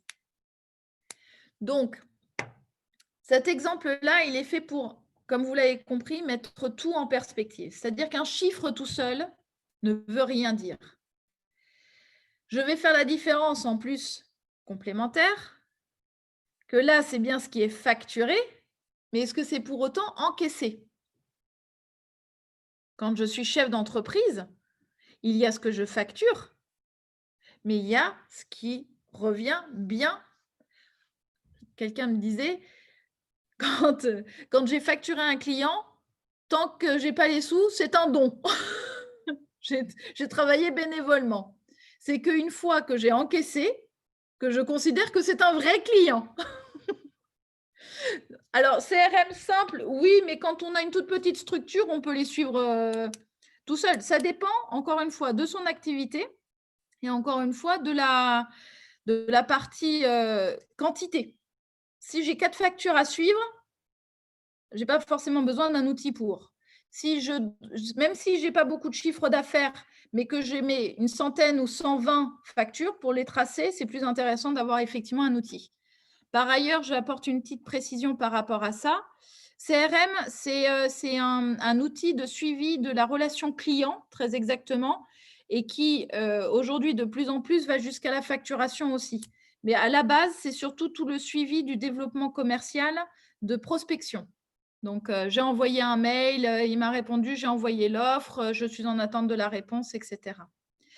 Et l'autre, donc la précision, c'est que aujourd'hui, les entreprises doivent se doter d'un outil de facturation qui est aux normes, puisqu'il y a toute une mise en place d'actions pour lutter contre la fraude à la TVA. Et entre autres, les entreprises ont l'obligation aujourd'hui de passer par un outil qui est certifié pour pouvoir aller facturer les clients. J'apporte la précision que de toute façon, c'est beaucoup mieux que des Excel et autres qui peuvent générer des problèmes. Donc, même au-delà de ça, même avant cette obligation qui date de 2018, moi, je conseillais ça à mes clients déjà de longue date. L'autre avantage, c'est que ça permet de le suivre. Les micro-entreprises ont un autre régime un peu différent. Après, ça ne vous empêche pas de prendre des versions, mettons, gratuites si vous ne voulez pas alourdir vos charges, mais c'est agréable aussi d'avoir un outil déjà en place. Et je préfère recommander ça, mais les obligations ne sont pas les mêmes pour les micro-entreprises. Les charges, c'est pareil. Les charges, c'est ce que je dois payer. Les charges, c'est ce que je dois payer. Je les prévois au mois, mais je vais avoir parfois des prélèvements qui sont trimestriels. Les trimestriels, il faut que je les anticipe. Parce que là, pour le coup, on va passer à la trésorerie que je n'aborde pas aujourd'hui, mais qui est importante à piloter. Donc, j'ai facturé, mais il faut que je vérifie mes encaissements. Je prévois que j'ai des charges, mais il faut aller chercher la partie date à laquelle je dois verser ces sous. Voilà. Le delta, c'est aussi pareil de dire qu'est-ce qui est bien, qu'est-ce qui n'est pas bien. J'étais en rouge là sur mon tableau en chiffre d'affaires, sauf que mécaniquement, je ressors en vert derrière parce que je suis positif alors que je n'ai pas atteint le niveau de chiffre d'affaires escompté. Voilà. Pour toutes les questions très particulières, je vous propose de plutôt vous rapprocher, si vous êtes accompagné par Force Femmes, des personnes qui vous accompagnent ou quoi, ou des structures, parce qu'on ne peut pas citer là des noms d'outils. Ça serait faire une pub qui n'est pas forcément bienvenue. Et en plus, j'ai vraiment un point clé à vous présenter là maintenant, c'est de choisir vos outils en fonction de votre activité. Encore une fois, si je tiens un commerce ou si je suis consultant ou si je vends sur un site internet en ligne des produits, les contextes sont très, très différents et les réglementations très différentes. Allez chercher les outils qui sont spécifiques à vos métiers. C'est extrêmement important. Des chefs d'entreprise que j'accompagne aujourd'hui, je vais prendre un exemple, un paysagiste avait un outil de facturation d'un côté, très bien en soi, l'outil, j'aurais pu le recommander, très bien, mais qui ne faisait pas de lien avec son logiciel, ce qui fait que dès qu'il y avait un arbre qui changeait sur une organisation de plan, ce n'était pas repris. Donc, ça faisait double ou triple travail. Et aujourd'hui, ils ont un logiciel qui est parfaitement intégré entre la partie paysagiste, production de plans, etc., et proposition aux clients, et la partie facturation.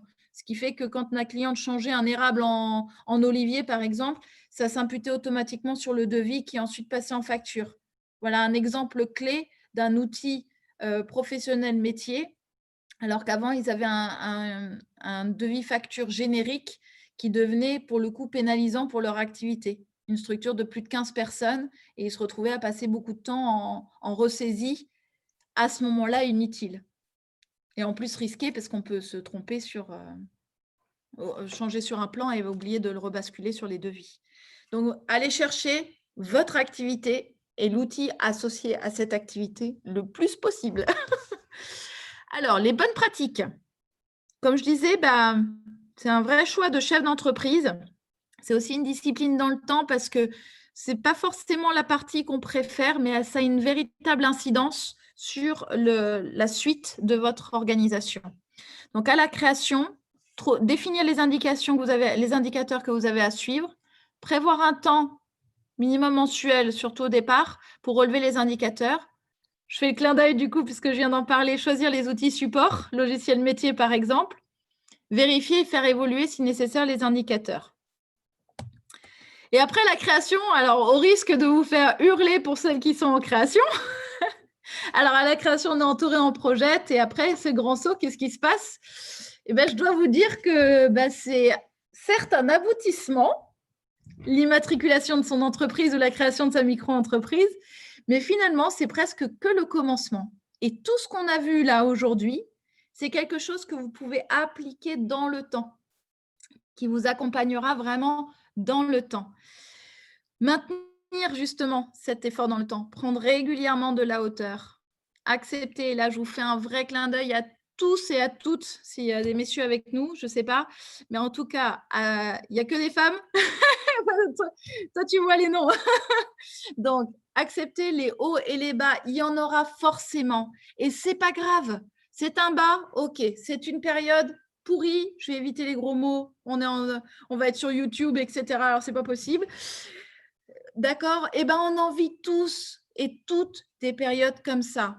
Du big patron en passant par l'entreprise qui vient de se créer, hommes, femmes, toutes les personnes aujourd'hui que j'accompagne et moi-même, j'en fais partie, on a des hauts et des bas.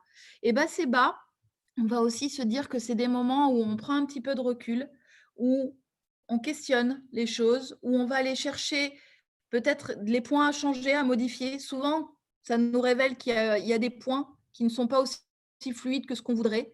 Et bien, ça y est, on reprend les choses, on souffle un bon coup, on reprend les choses et on réattaque mon annuel, mon trimestriel, mensuel, etc. Qu'est-ce qui dysfonctionne?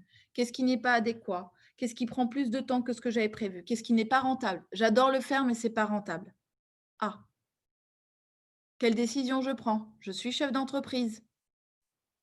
Je fais beaucoup de choses qui ne sont pas liées à mon activité et ça me pénalise. Ok, je bouge les choses. Vous pouvez bouger les choses. Et les hauts, on en profite. Parce qu'on n'en profite pas suffisamment. Mais quand il y a une satisfaction, quand il y a une réalisation, quand il y a une reconnaissance, que ça vienne de l'extérieur, que ce soit quelque chose qui est provoqué par vous, que ce soit une reconnaissance de vos pairs, profitez-en à fond. Parce que ça aussi, c'est quelque chose qui vous nourrit et vous apporte. Et il n'y a pas forcément beaucoup de personnes, quand on est chef d'entreprise, pour nous dire tout ce qui va bien. Donc, il faut aussi regarder ça, nous. Se rappeler de temps en temps pourquoi on a fait ce choix. Vous voyez que je reboucle un peu avec le début. Mais c'est vrai, c'est que de temps en temps, on se dit, mais qu'est-ce que j'ai été me mettre dans cette galère?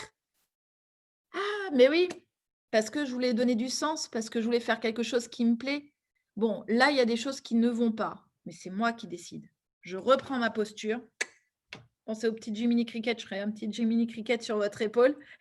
Vous direz, ah oui, c'est vrai, il faut que je me rappelle pourquoi j'ai fait ça. Je reprends les bases pour redérouler ensuite. D'accord? Et un maître mot, entourez-vous. Entourez-vous des compétences que vous n'avez pas. Le site internet. Ah, alors voilà. Le site internet, je ne sais pas faire un site internet, je n'ai pas les compétences. En dehors d'une réelle appétence et capacité à apprendre ces technologies, confiez-le.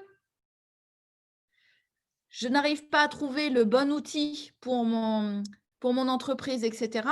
Questionnez, allez voir auprès de personnes qui font les mêmes métiers que vous, challengez. J'ai entendu parler sur un logiciel de bâtiment, j'ai entendu parler de tel logiciel de bâtiment, je vais sur des forums du bâtiment, qu'est-ce que vous en pensez? Etc., etc. Et dans le temps, allez chercher tout ce qui vous nourrit et essayez de bloquer ce qui ne fonctionne pas. Alors, certains jours, j'explose tout, je suis super forte, etc. D'autres jours, ils sont plus durs. Et j'y vais, tête haute, ma position de chef d'entreprise. Et ça ne vous empêche pas de craquer à un moment donné et de pleurer. Hein. On touche le fond de la piscine et on remonte. Votre projet, il est unique. Vous êtes la seule, c'est vrai, à tout porter. C'est votre projet. Mais vous n'êtes pas toute seule. Vous n'êtes pas seule. Regardez aujourd'hui le nombre de personnes qui sont dans la même situation que vous. Entre des personnes qui partagent le même chemin que vous, des personnes qui sont prêtes à vous soutenir sur la durée, etc., et des professionnels dans tout métier qui peuvent vous accompagner, allez chercher ces ressources-là. Partagez avec les personnes ressources et préservez-vous des autres. Même le meilleur des copains, des copines, des personnes de la famille peuvent nous mettre en difficulté. Préservez-vous, avancez sur votre chemin, allez-y, allez-y, parce que c'est en avançant qu'on sait les points qui fonctionnent bien et ce qu'on doit faire évoluer. Rien n'est figé. C'est Mandela qui le disait, hein, je perds jamais, soit je gagne, soit j'apprends. Bah, appuyez-vous sur ça et allez chercher toute cette énergie-là pour aller avancer sur vos pas et votre chemin à vous. C'est pas la même chose que celui du voisin. Même si j'ouvre un restaurant et que mon voisin a ouvert un restaurant, ça ne sera pas le même. La persévérance fait les grandes réussites et vous avez la main. Poursuivez, développez, arrêtez, changez. C'est vous qui décidez et ça, c'est hyper important. Gardez en tête, même quand ça paraît submerger tout le monde, c'est vous qui décidez. Voilà un petit peu ce que j'avais à partager avec vous aujourd'hui. Maintenant, c'est à vous de faire votre chemin. Prenez ce qui vous plaît, laissez de côté ce qui ne vous intéresse pas, ce qui ne vous a pas parlé, et allez chercher les informations et concentrez-vous sur quel est votre projet à vous et ce que vous voulez en faire vous. C'est là qu'il y a tout le sens. Bon courage à toutes. Est-ce qu'il y a des questions peut-être qu'on n'avait pas abordées au cours de… Alors, moi, j'ai vu juste 2 questions passer Oui. auxquelles vous aviez peut-être pas répondu. Oui, il faut y aller, il faut y aller. Donc, il y avait en phase d'élaboration, lorsqu'on teste des pistes avec des cibles potentielles, est-ce que d'après vous, ça s'apparente à de la perte de temps ou à un travail nécessaire? Tout ce qui permet de tester ces positionnements, c'est du temps investi pour votre entreprise. Si vous hésitez entre plusieurs options, que vous voulez faire des tests, c'est de l'investissement pour votre entreprise. Ce qui peut vous permettre de ne pas avoir ce sentiment de perdre du temps, c'est de le cadrer dans un espace dédié. C'est-à-dire que soit vous faites ça sur 2 mois, sur 6 mois, encore une fois, ça dépend tellement de l'activité, mais pour tester, il faut qu'il y ait un minimum de temps de retour. Je teste quelque chose je teste un restaurant pendant 2 jours, ça ne donne aucune information. Je teste un restaurant sur 6 mois, j'ai déjà un premier retour fiable d'informations et je peux passer d'une saladerie pizzeria à une plutôt brasserie. Ça peut être un vrai choix. En plus, quand ça ne change pas trop le socle de base dont on a besoin, j'ai de toute façon besoin de couverts, d'assiettes, de cuisine, etc. et de personnel en salle, ça peut être tout à fait réaliste. Ok, merci. Et la dernière question, parce que pour moi, vous avez répondu dans le fil vraiment à toutes les grosses questions qui étaient posées. C'était, vous avez évoqué justement comment faire comprendre à son entourage qu'on n'était pas disponible tout le temps. Et une question est survenue, c'est comment faire comprendre à un client éventuellement, avec l'angoisse que ça représente, de lui faire comprendre qu'on n'est pas disponible tout le temps. Alors, vous verrez que ça va être votre position qui va énormément influer les choses. C'est-à-dire que si dans votre discours, vous passez votre temps à dire que vous êtes 100% disponible tout le temps, la personne ne peut pas comprendre si au moment où elle vous contacte, vous n'êtes pas disponible. Encore une fois, ça dépend beaucoup de l'activité. Des activités boutiques, quand on est en boutique, on ne s'attend pas à ce que la boutique, si elle ferme à 19h, que la personne soit présente à 20h. Donc, la notion de boutique instaure des horaires. De la même manière, c'est quelque chose qui peut être annoncé à vos clients si c'est un impératif ou à dire je répondrai à votre message. Si vous m'adressez des messages, je réponds en règle générale sous les 24-48 heures. Tout est une question aussi de métier. Je prends souvent ce parallèle-là. Tant qu'on n'est pas aux urgences cardiaques, tant qu'on n'est pas au SAMU ou dans une caserne de pompiers, il n'y a rien qui ne puisse attendre 24-48 heures. Rien. Donc, autorisez-vous de nouveau, positionnement chef d'entreprise, en cohérence avec vous-même. Vous avez décidé que vous n'êtes pas disponible le soir ou le week-end. Il n'y a pas un client, à moins que vous lui ayez annoncé le contraire, il n'y a pas un client qui s'attend spontanément à ce que vous le soyez. Donc, dites-le dans le discours. J'espère que ça aura éclairé un petit peu. Ça donnera une piste. C'est parfait. Merci beaucoup, Karine. Merci à toutes aussi pour votre mobilisation. Et puis, j'espère qu'on vous retrouvera dans les prochains jours pour les autres webinaires. Et donc, comme Karine nous en a donné l'autorisation, vous pourrez revisionner ce webinaire sur la chaîne YouTube de Force Femmes. Merci encore. Merci beaucoup, merci à toutes et bon courage. Et en cette période, voyez loin, voyez très loin. C'est ça qui va nous permettre de sortir de cette crise aussi. Allez, bon courage. Merci. Au revoir.